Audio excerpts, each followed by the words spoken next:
Hi everyone, welcome to my channel stock market unlimited. तो देख लेते हैं किस तरीके का डेटा आया हुआ है 12 जून के लिए सारे प्लेयर्स का। सबसे पहले देखिए रिटेलर्स का अगर हम डेटा देखते हैं तो यहाँ पे हमें क्या दिख रहा है कि डेटा ऑलमोस्ट सिमिलर है, कुछ बहुत ज़्यादा चेंज नहीं है पिछले दिन से। 3,49,000 कॉन्ट्रैक्ट्स पुट शॉर्ट के बनाए हैं, उसके अगेंस्ट में 3,46,000 कॉन्ट्रैक्ट्स पुट लॉन्ग के बनाए हैं। तो ओवरऑल पुट राइटिंग के अंदर ही है, पर बहुत ज़्यादा नहीं है, सिर्फ 3,000 की पुट राइटिंग है, राइट। नेट बेसिस पे अगर आप डिफरेंस देख के चलोगे तो सिमिलरली कॉल शॉर्ट करे हैं 2,45,000 कॉन्ट्रैक्ट्स, उसके अगेंस्ट में कॉल बाइंग करी है 2,20,000 कॉन्ट्रैक्ट्स की। तो ओवरऑल कॉल राइटिंग के अंदर भी बैठे हैं और कॉल राइटिंग थोड़ी ज़्यादा है as compare to put writing. तो इसलिए डेटा आपको स्लाइटली बियरिश दिख रहा है पिछले दिन से। तो एक्सपेक्टेशन तो इनकी साइडवेज टू बियरिश मार्केट की ज़्यादा है, बिकॉज फ्यूचर्स में भी अगर आप देखोगे तो लॉन्ग साइड के 3,000 कॉन्ट्रैक्ट्स क्लोज किए हैं, शॉर्ट साइड के 3,200 कॉन्ट्रैक्ट्स ऐड किए हैं। तो साइडवेज टू बियरिश बायस है थोड़ा सा इनका। इसके बाद अगर हम डीआईएस का डेटा देखते हैं तो इक्विटी में 4,300 करोड़ की बाइंग करी है आज इन्होंने। फ्यूचर्स में लॉन्ग साइड के 213 कॉन्ट्रैक्ट्स क्लोज किए हैं, शॉर्ट साइड के 2,700 कॉन्ट्रैक्ट्स क्लोज किए हैं। एफआईआईज ने इक्विटी में 2,250 करोड़ के आसपास की सेलिंग करी है। प्लस डेटा तो बियरिश ही है, एक्सट्रीम बियरिश ही है, आप देख सकते हो काफ़ी ऑप्शंस एंड फ्यूचर्स दोनों का ही। ऑप्शंस में 58,000 कॉन्ट्रैक्ट्स इन्होंने पुट शॉर्ट के बनाए हैं, उसके अगेंस्ट में पुट बाइंग करी है 64,000 कॉन्ट्रैक्ट्स की। तो ओवरऑल पुट बाय के अंदर बैठे हैं। कॉल शॉर्ट करे हैं 32,000 कॉन्ट्रैक्ट्स, उसके अगेंस्ट में कॉल बाइंग करी है सिर्फ 16,000 कॉन्ट्रैक्ट्स की। तो overall call writing plus put buying में है। तो ओवरऑल बायस थोड़ा सा बियरिश है इनका। इसके बाद में प्रोप्राइटरी डेस्क का अगर हम डेटा देख के चलते हैं तो यहाँ पे हमें क्या दिख रहा है कि इनका डेटा भी स्लाइटली बुलिश हुआ है। किया क्या है इन्होंने, 64,000 कॉन्ट्रैक्ट्स पुट शॉर्ट के बनाए हैं, पुट बाइंग करी है 60,000 कॉन्ट्रैक्ट्स की। तो ओवरऑल पुट राइटिंग के अंदर है। प्लस कॉल शॉर्ट करे हैं 28,000 कॉन्ट्रैक्ट्स और उसके अगेंस्ट में कॉल बाइंग काफ़ी करी है इन्होंने, ठीक है, 70,000 कॉन्ट्रैक्ट्स की कॉल बाइंग करी है। तो overall call buy plus put short के अंदर है। तो एक्सपेक्टेशन इनकी ये है कि मार्केट अपसाइड निकल सकता है थोड़ा सा। इसके बाद निफ्टी की ऑप्शन चेन देख के चलते हैं तो पीसीआर चल रहा है 0.92 पे, तो 1 से कम है, स्लाइटली ऑलमोस्ट न्यूट्रल के आसपास है। इन द मनी के अंदर हमें काफ़ी कॉल राइटर्स दिखाई दे रहे हैं, इन द मनी के अंदर पुट राइटर्स ने अपनी पोजीशंस क्लोज करी हैं। बट मैंने आपको बताया था 300 वाले जोन के आसपास मार्केट वहाँ पे जाके रिजेक्शन लेगा, बिकॉज उस जगह पे ही पुट राइटर्स वगैरह बैठे थे। मार्केट मॉर्निंग में गैप डाउन करके खुला, उसके बाद में वापस 23,300 के आसपास वाले लेवल के आसपास गया और वहां से दोबारा रिजेक्शन लिया मार्केट ने, बिकॉज वो उनको पुट राइटर्स वगैरह को एग्जिट देने गया था उस वाले जोन से। तो अगर किसी ने वहां से राइटिंग वगैरह करी होती या फिर शॉर्ट साइड की पोजीशंस देखी होती तो एक अच्छा प्रॉफिट बना लिया होता आज।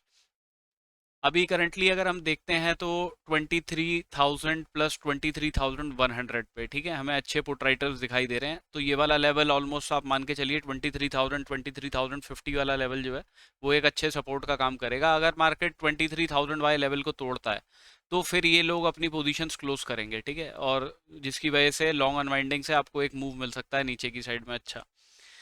और सबसे अच्छा इंडिकेशन तो यही रहेगा, आप 23,000 वाले लेवल पे देखिए प्लस 22,900 वाले लेवल पे देखिए, आपको इन द मनी के अंदर कॉल राइटर्स दिखाई दे रहे हैं। कल अगर ये पोजीशंस चेंज इन हुआ, यहाँ पे नेगेटिव होना शुरू हो जाए तो चांसेस हैं मार्केट नीचे नहीं जाएगा, फिर शॉर्ट कवरिंग करके फर्दर अपसाइड पे निकल सकता है। बिकॉज रेजिस्टेंस भी 23,200 के आसपास हमें दिख रहा है। अगर इस लेवल को ब्रेक करके मार्केट ऊपर की तरफ निकलता है तो एक अच्छा मूव दिखा सकता है।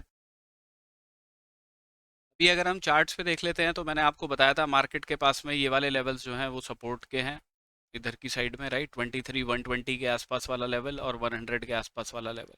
मार्केट गैप डाउन करके खुला और उसके बाद में ऊपर चलना शुरू हो गया। ऑब्वियसली यहाँ पे जाके एक बारी को हो सकता है किसी का एसएल हिट हुआ हो, बिकॉज यहाँ पे पैटर्न भी नेगेटिव बनाया था मार्केट ने, और इस लेवल का एसएल लगा के अगर आपने फर्दर शॉर्टिंग के लिए देखा हो इस स्विंग के आसपास के लिए तो आपका एसएल हिट हो गया उस वाले केस में। बट मैंने आपको क्या बताया था, ऊपर की साइड में 300 350 वाला जो जोन है, अगर आप कल का वीडियो देखेंगे, ये वाला जोन जो है मार्केट के लिए रिजेक्शन का काम करेगा, राइट, यहाँ पे। बिकॉज इस वाली जोन पे जाके बस इन्होंने पुट राइटर्स वगैरह को एग्जिट दिया है और उसके बाद में मार्केट फिर दोबारा से नीचे की तरफ आ गया। क्योंकि कल की वीडियो में अगर आप ऑप्शन चेन में देखोगे तो हमें इन द मनी के अंदर पुट राइटिंग दिख रही थी 23,300 वाले लेवल के आसपास। अभी देखिए आपको अपॉर्चुनिटी कहाँ पे मिल सकती थी ऊपर की साइड में जब मार्केट गया, ठीक है, ये वाला जोन मैंने आपको रेजिस्टेंस के लिए बताया था, आपको मिलती है यहाँ पे। आपने देखा यहाँ पे क्या पैटर्न बना, इस वाली जगह पे आके मैंने आपको बताया था बियरिश एनगल्फिंग कैंडल मिल जाए आपको, या इवनिंग स्टार का पैटर्न मिल जाए, तो आप शॉर्टिंग की अपॉर्चुनिटी देख लीजिएगा। अब यहाँ से आप शॉर्टिंग के लिए अगर देखते हैं, बिकॉज ये रेड कैंडल बनने के बाद ही वो कंफर्मेशन मिलती, आपका पॉइंट एसएल यहाँ पे होता और आपका टारगेट इस वाले स्विंग का रहता, राइट। तो आपको 1:1 से ज़्यादा अच्छा ट्रेड मिल रहा था। एक जगह पे आपका एसएल हिट हुआ, लेकिन उसके बाद में आपको एक अच्छा ट्रेड मिल जाता, तो ओवरऑल आप प्रॉफिट में ही रहते। अब देखिए निफ्टी का ना डे का चार्ट है, अब हमें क्या दिख रहा है कि ऊपर की साइड से हमें लगातार रिजेक्शन दिखाई दे रहे हैं 2 दिन से, ठीक है। तो आप बहुत ज़्यादा, अब देखिए निकलने को मार्केट निकल सकता है यहाँ से, इतनी बड़ी कोई कैंडल बना दे, ठीक है, क्योंकि शॉर्ट साइड पे ये तो दिख रहा है कि ऊपर की साइड से सेलर आ रहे हैं बार बार, उनके एसएल हिट करने मार्केट ऊपर की साइड चला जाए। तो शॉर्टिंग के लिए तो बेस्ट ऑप्शन ये रहेगा कि अब मार्केट अगर अपना लो तोड़ता है उसके बाद में हम शॉर्टिंग के लिए जाएं, और टारगेट्स कहाँ रहेंगे, इन वाले लेवल्स के आसपास तक के रह सकते हैं, 22,800 वगैरह के आसपास, ठीक है। बिकॉज अगर यहाँ से रिजेक्शन मार्केट लगातार बना रहा है तो अब उसे एक ना एक दिन तो बड़ी कैंडल देनी ही पड़ेगी। हो सकता है मार्केट में कुछ नेगेटिव न्यूज़ आ जाए, मार्केट गैप डाउन करके खुले और सीधा एक रेड कैंडल बड़ी सी बना दे, उसकी पॉसिबिलिटी है। बट बेस्ट पॉसिबल सिनेरियो क्या है कि भाई मार्केट अपने लो को तोड़े आज के, तभी शॉर्टिंग के लिए देखा जाए। तो अगर मार्केट अपने इन वाले लोस को ब्रेक करता है, विच इज़ 23,080 के लेवल को, तब हम शॉर्टिंग के लिए देख सकते हैं। टारगेट 22, ऑलमोस्ट 23,000 का लेवल है ना, 23,000 लेवल के पहले टारगेट। फर्दर देखिए नीचे की तरफ मार्केट आता है तो मैंने आपको बताया नीचे का लेवल है 22,845 के आसपास, ये अपने दूसरे टारगेट्स रहेंगे। बिकॉज यहाँ पे क्या हो रहा है, अभी आप अगर देखो ना, एक तरीके से आपको एक डबल बॉटम सा दिखाई दे रहा है बनता हुआ, ठीक है। अब हो सकता है मार्केट को ये थोड़ा सा और नीचे की तरफ लेके आके फिर ऊपर की तरफ ले जाए, तो इसलिए बेस्ट सिनेरियो ये है कि जब तक मार्केट अपने इन वाले लोस को ब्रेक नहीं करता तब तक शॉर्टिंग के लिए ना देखें। मार्केट इस लेवल के नीचे आता है, क्लोजिंग नहीं देता, विक बना के ऊपर की तरफ भी आ जाता है, तो बाइंग के लिए देख सकते हैं। टारगेट्स उसके पहले रखेंगे 23,258 के पहले, प्लस इन लेवल्स के ऊपर मार्केट निकलता है तो फिर नेक्स्ट रेजिस्टेंस का लेवल ना ऑलमोस्ट मार्केट का इधर की साइड में ही है, ये वाला जो जोन है। तो अब ये बहुत दूर हो जाएगा 380 के आसपास वाला एरिया, तो उसके पहले आप ये 320 के आसपास वाला जो जोन है इसको एक टारगेट बना सकते हैं। तो पहला टारगेट ये, दूसरा ये और तीसरा ये।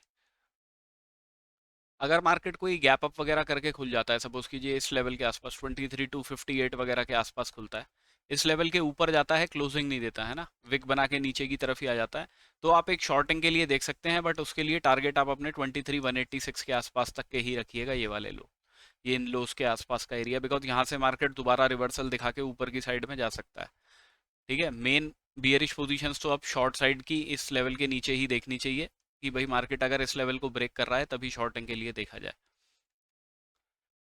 अभी अगर हम सेंसेक्स देख लेते हैं तो देखिए ऑलमोस्ट सिमिलर जैसा निफ्टी का चार्ट बनता है, ये मैं हर बारी रिपीट करता हूँ क्योंकि कोई नया व्यूअर हो वो देख रहा हो तो उसको भी आइडिया रहे। तो एनालिसिस ऑलमोस्ट सेम रहती है जैसी निफ्टी की रहती है, कि यहाँ पे हमें एक डबल बॉटम का सिनेरियो दिखाई दे रहा है अभी। तो जब तक आइडियली इस लेवल के नीचे क्लोजिंग नहीं आ रही, सबसे बेस्ट तो यही है, बिकॉज यहाँ पे ये सपोर्ट बने हुए हैं, तो जब तक इस लेवल के नीचे क्लोजिंग नहीं आ रही तब तक शॉर्टिंग के लिए ना देखें। बिकॉज अगर इस लेवल के नीचे निकलता है, यहाँ से बहुत सपोर्ट बनाने की कोशिश कर रहा है मार्केट, ठीक है, अगर इन लेवल्स के नीचे निकलेगा तो एक अच्छा ब्रेकडाउन दिखा सकता है। अदरवाइज मार्केट यहाँ पे एक डबल बॉटम का सिनेरियो बनाने की कोशिश कर रहा है।